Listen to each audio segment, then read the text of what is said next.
Welcome to SPS. Hello. Hello ಗೆಳೆಯರೇ, ಇವಾಗ ಬನ್ನಿ ನೋಡ್ಕೊಂಬರೋಣ. ಸೊ ಇಲ್ಲಿ ಒಬ್ರು ಸ್ನೇಹಿತರು ಉಳುಮೆ ಮಾಡ್ತಾ ಇದ್ದಾರೆ. ಸೊ ಮಹೇಂದ್ರ ಟ್ರ್ಯಾಕ್ಟರ್ದು ರಿವ್ಯೂ ತೊಗೊಂಬರೋಣ ಅವ್ರ ಹತ್ರ.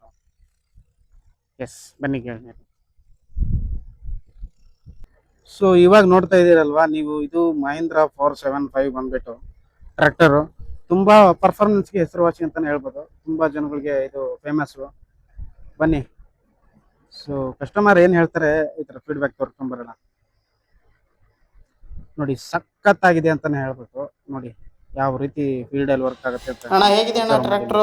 ಹೇಗೆ ಅನಿಸ್ತಾ ಇದೆ? ತಗೊಂಡು ಡ್ರೈವ್ ಒಂದು ಮಾಡ್ತಾ ತಿಂಗಳಾಗಿ. ಇದ್ದಾರೆ ಶ್ರೀ ಕುಮಾರೇಶ್ ಅಂತ ಹೇಳ್ಬಿಟ್ಟು ರೈತರು, ಯುವ ರೈತರು. ಸೊ ಇತ್ತೀಚೆಗೆ ಎಲ್ಲರೂ ಹೇಳ್ತಾ ಇದ್ದಾರೆ ಯುವ ರೈತರು ಎಲ್ಲ ಬರಬೇಕು ಅಂತ ಹೇಳ್ಬಿಟ್ಟು. ಸೊ ರೈತರು ಇವಾಗ ಉಳುಮೆ ಮಾಡ್ತಾ ಇದ್ದಾರೆ. ಬನ್ನಿ ಅವ್ರನ್ನ ಕೇಳ್ಕೊಂಬರೋಣ. ನೋಡಿ ಯಾವ ರೀತಿ ಮೂವ್ಮೆಂಟ್ ಮಾಡ್ತಾರೆ ಅಂತ ಹೇಳ್ಬಿಟ್ಟು. ರೈತರು ನಿಮ್ಗೆಲ್ಲ ಗೊತ್ತಿರ್ಬೋದು, ಯುವ ರೈತರು. ಈ ಜಮೀನು ಉಳುಮೆ ಮಾಡೋಕ್ಕೆ ತುಂಬ ಟ್ರ್ಯಾಕ್ಟರ್ಗಳು ಬಂದ್ಬಿಟ್ಟು ವಾಪಸ್ ಹೋಗಿತ್ತು, ಕೈಲಿ ಆಗ್ತಾ ಇಲ್ಲ ಅಂತ. ಸೊ ಆವಾಗ ಇವರು ಮಹೇಂದ್ರ 475 ನೋಡಿದ್ದೀರ, ಹೊಸ ಟ್ರ್ಯಾಕ್ಟ್ರು. ಇವರು ಯಾಕಾಗಲ್ಲ, ಅದು ನಾನು ಕೊಡ್ತೀನಿ ಅಂತ ಹೇಳ್ಬಿಟ್ಟು ನೋಡಿ ಯಾವ ರೀತಿ ಭೂಮಿ ಹದ ಮಾಡಿದ್ದಾರೆ ಅಂತ ನೋಡ್ತಾ ಇರ್ಬೋದು ನೀವು. ಎಷ್ಟು ಟ್ರ್ಯಾಕ್ಟರ್ ಪವರ್ಫುಲ್ ಆಗಿದೆ. ಇದರ ಹೈಡ್ರಾಲಿಕ್ಸ್ ಆಗಿರ್ಬೋದು, ಆಮೇಲೆ ಇಂಜಿನ್ ಸ್ಪೆಸಿಫಿಕೇಷನ್, ಟಾರ್ಕ್ ಆಗಿರ್ಬೋದು, ನಿಮಗೆಲ್ಲ ಗೊತ್ತಿರ್ಬೋದು. ತುಂಬ ಅದ್ಭುತವಾಗಿದೆ ಅಂತಲೇ ಹೇಳ್ಬೋದು. ಇದು ನೋಡಿ ಯಾವ ರೀತಿ ಭೂಮಿ ನೋಡಿ ಆಗ ಹೇಗಿದೆ, ಯಾವ ರೀತಿ ಫಲವತ್ತತೆ ಮಾಡಿದ್ದಾರೆ ನೋಡಿ ಭೂಮಿನ. ಹರಗ್ತಾ ಇದ್ದಾರೆ ಅವರು. ಕಬ್ಬಿಣ ಕುಂಟೆ ಅಂತಾರೆ ಇದಕ್ಕೆ.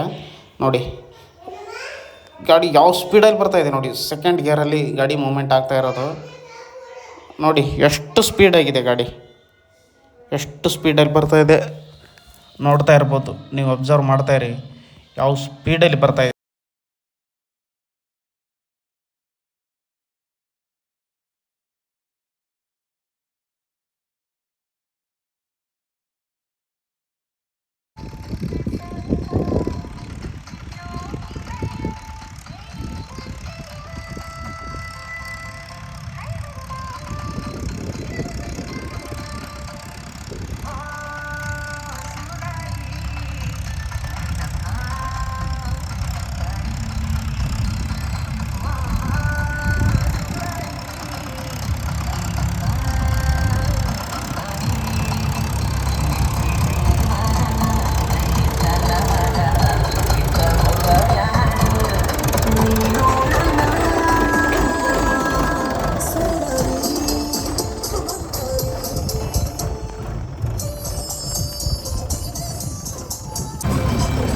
ಬರೀ ಗಾಡೀಲಿ ಕೂತ್ಕೊಂಡು ನೋಡ್ಕೊಂಬರೋಣ. ನೋಡಿ RPM ಮೀಟರ್ ನೋಡ್ತಾ ಇಲ್ಲ.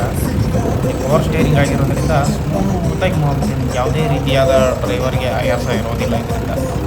ನೋಡಿ ಸ್ಮೂತಾಗಿ. ಮತ್ತು ಬ್ಯಾಕ್ ಸೈಡಲ್ಲಿ ತೋರ್ತಾ ಇದೆ ನೋಡಿ, ಎಲ್ಲರೂ ಎಷ್ಟು ಡೀಪಾಗಿ ಹೋಗ್ತಾ ಇದೆ. 10 RPM ಅಲ್ಲಿ ಗಾಡಿ ಕೂಡ ನೋಡಿ ಯಾವ ರೀತಿ ಕಿತ್ಕೊಂಡು ಬರ್ತಾಯಿದೆ ಅಂತ ನೋಡ್ತಾ ಇರ್ಬೋದು ನೀವು. ಹೊಸ ಕುಂಟಿ ಮಾಡಿಸಿ ಹಾಕಿದ್ದಾರೆ ಇವರು ಡ್ರೈವರು. ನೋಡಿ ಯಾವ ರೀತಿ ಕಿತ್ಕೊಂಡು ಬರ್ತಾಯಿದೆ ಅಂತ ಹೇಳ್ಬಿಟ್ಟು.